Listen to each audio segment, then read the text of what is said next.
Hey Cliff, how you doing? I've got your ad up here. It's a good looking ad. Nice work. Let's go ahead and jump over to your writing. Something I want to address here. You talk about going from 10 by 8 horizontal to vertical and looking at 8.5 by 11. And we can do that. It's a great tool. It's actually the crop tool in Photoshop.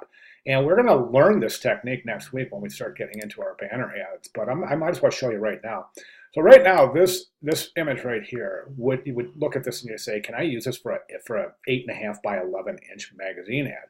Well, the first thing we would do is come over and take a look at the size of this image. So I'm in Photoshop. I come across the top of the screen to the word image, and I come down to where it says image size. I click that, and this image size dialog box opens to reveal that this image is 10 inches wide by 8 inches high at 300 ppi. Now, this is a technique that we can use as long as it's a high quality image, because there's going to be some zooming involved. So if there's any pixelization in the image as you zoom in, it's got to be a very, very high quality, high resolution image. Let me show you what I mean. So I'm in the crop tool right here, okay? And I select this crop tool, and I want to go to 8.5 by 11, right? And we can do that. As long as the resolution is there, as long as the quality is there, we can do that. What I'm going to do is I'm going to select my crop tool. That's this one right here. I'm going to select my crop tool. I'm going to come over to the top of the window. Let me bring this in the window for you so you can see it. When I select my crop tool, right over here in this window, this drop down right here, you're going to select width by height by resolution. Okay, we'll select that, and then you can put the values in here. So we want this to be 8.5 inches wide. This is so cool. Watch this. 8.5 inches wide by 11 inches high. Okay, at 300 ppi. Could it be? Let's click the check mark and find out. Well, first of all, this is your size right here at 8.5 by 11 at 300. So you can see it's doing some cropping, but the neat thing here is you can kind of move the image around in there to see what is the best area you think you would like to use. Let's just hypothetically say it's that, okay? Or let's just hypothetically say it's that, okay? I'm going to just click the OK, the check mark right there, and guess what? I am now at 8.5 by 11 at 300 ppi. Want to check? Let's go to Photoshop menu across the top of the screen, go to image size dialog box opens to reveal that this is indeed 8.5 by 11 at 300 ppi. It's a great trick, isn't it? Okay, so that's how we would do that. Let me get rid of that. Let's go ahead and jump. Okay, so, okay, yeah, and the rest I think makes perfect sense. So let's take a look. The ad is great. I think it's set up beautifully. I'm going to show you a couple of little tricks here that we can use.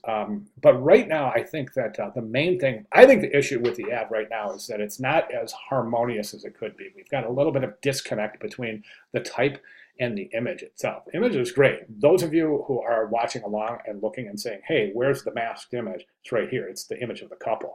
It's a really, really nice job masking. You got the little hand in there. You got the space between her arm and her body. You got the space between them. So this is really, really a good masking job. So, okay, so at this point, let's go ahead and take a look. I think your type is really too large. And one of the things I recommend to students is to print this out. Make sure you print it out in black and white. You don't want to use all your color cartridge, but print this out in black and white grayscale.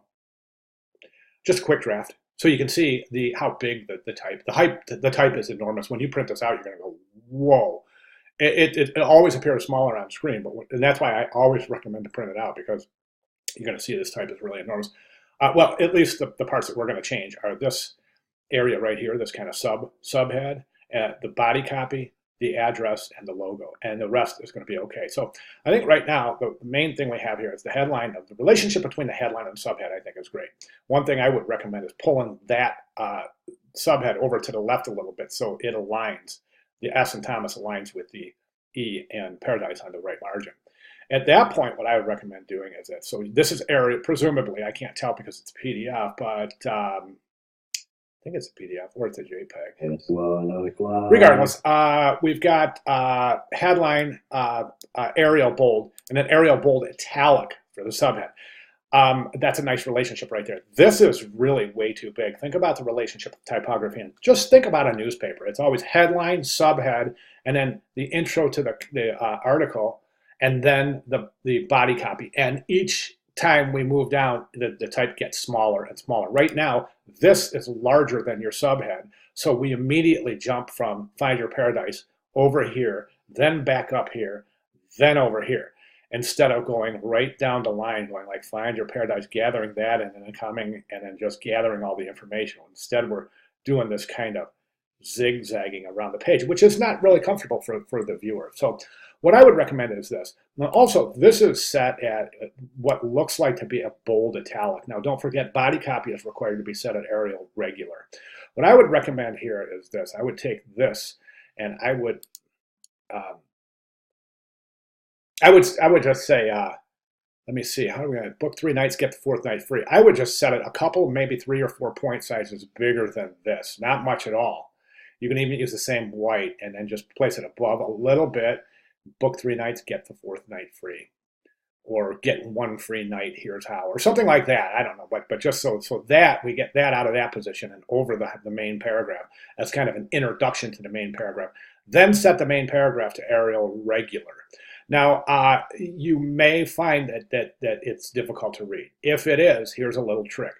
A lot of students and a lot of young designers just want to take a box and put it behind there, a color box. And there's a way that we can do that to really still remain harmonious to the image itself instead of covering it with boxes. And what I would recommend in that regard is to take a box, to just go in Photoshop, take a box and set it right here. I think this type it's too big as well. So I definitely want to reduce the size of that. But anyway, so take a box, a color box, right? Take your rectangle tool and draw a box, the shape and area you want your text to be in.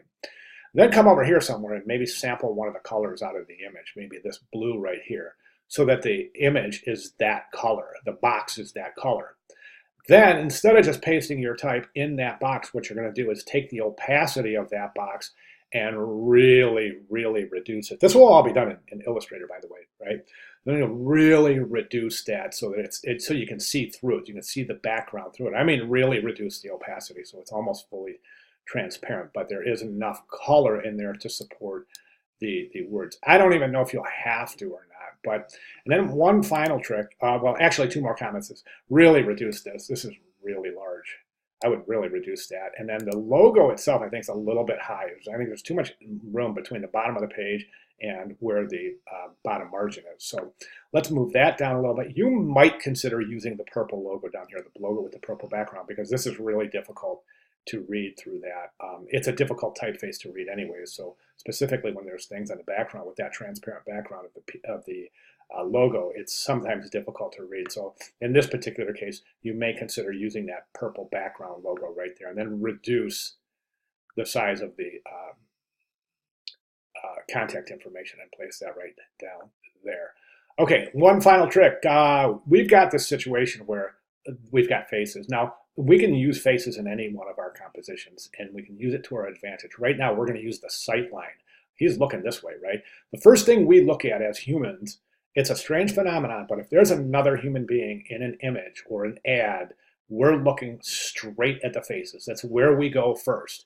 So that said, we can use that as a directional line. So the first thing the viewer is going to do is they're going to come in here and look here first. Then they're going to decide if they feel comfortable with the ad. If they feel comfortable, they're going to jump up here and start going through the ad right to left, left to right, top to bottom. Now, what we can do at that point is we can emphasize this, because we're going to place this right here, right?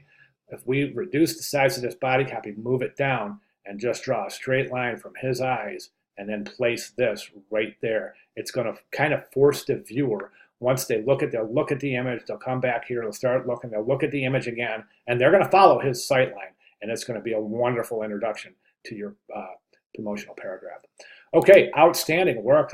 That definitely, I think that that type, once you fix that typography, I think it's going to be really fantastic. I think you're going to be impressed. So those are my recommendations. If you have any questions, comments, or concerns, please let me know. And if you want to run something by me by reposting here before we submit the final, which is in a couple, I think 2 weeks from now. But coming up anyways, it's week 7, so it's coming up, right? So I'd like to see those changes made. If you elect to make those changes before that point, feel free to run it by me. I'll be glad to provide additional comments and critique. Great job. Thank you so much for sharing. Again, any questions, please let me know.